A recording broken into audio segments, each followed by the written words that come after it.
Hello,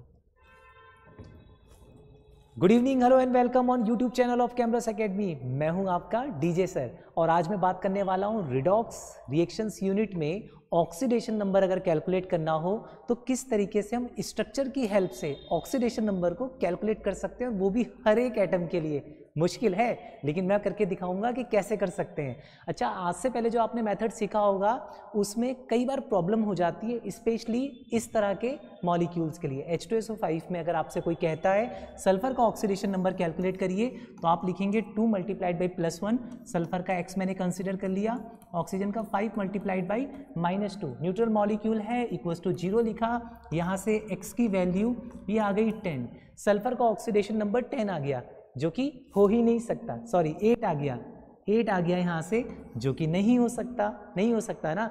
तो अब कैसे इसको कैलकुलेट करें, तो इसके लिए हमने क्या किया, देखिए हमने स्ट्रक्चर बनाया और हम जानते हैं कि ऑक्सीडेशन नंबर का मतलब क्या होता है।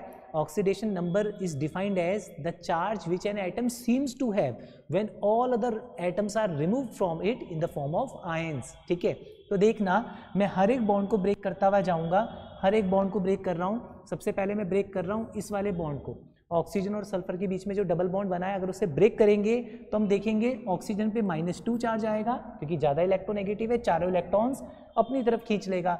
सल्फर पे इस बॉन्ड के कारण +2 आएगा और जब इस बॉन्ड को ब्रेक करेंगे ये भी सेम ही है तो ऑक्सीजन पे -2, सल्फर पे +2। लेकिन जब हम इस बॉन्ड को ब्रेक करने वाले हैं बच्चों, देखना अगर हम इस बॉन्ड को ब्रेक करने वाले हैं, इस वाले को जो सल्फर और ऑक्सीजन के बीच में सिंगल बॉन्ड है, तो यहाँ पर ऑक्सीजन पे -1 आ जाएगा, सल्फर पे +1 आ जाएगा। ठीक है, बिल्कुल ऐसा ये भी बॉन्ड ऐसा ही है, +1 यहाँ -1 यहाँ। लेकिन अब क्या होगा अगर इस बॉन्ड को ब्रेक करेंगे तो ये दो ऑक्सीजन एटम्स के बीच में बॉन्ड बना है, दो ऑक्सीजन एटम के बीच में, मतलब यहाँ पे जो दो इलेक्ट्रॉन्स हैं वो ये ऑक्सीजन ज़्यादा पुल करेगा या ये, तो कोई नहीं करेगा क्योंकि दोनों की इलेक्ट्रोनेगेटिविटी सेम है और इसीलिए इस इलेक्ट्रॉन पेयर के कारण इस ऑक्सीजन को 0 मिलेगा चार्ज और इसको भी 0, तो यहाँ से कुछ नहीं मिला। जब इसको ब्रेक करेंगे तो इस हाइड्रोजन पे +1 देखो बच्चों और ऑक्सीजन पे -1। ओके, और ऐसे ही अगर इसको ब्रेक करेंगे, अगर इसको ब्रेक करना है मुझे तो यहाँ पे इस इलेक्ट्रॉन पेयर के कारण ऑक्सीजन पे -1, हाइड्रोजन पे +1। और अगर आपसे कोई कहता है कि ये बताइए कि टोटल सल्फर का ऑक्सीडेशन नंबर कितना है यहाँ पे, तो +2 + 4 +1 +5 +1 +6, तो +6 आ गया। और ना सिर्फ सल्फर का बल्कि ऑक्सीजन का भी बता सकते हैं।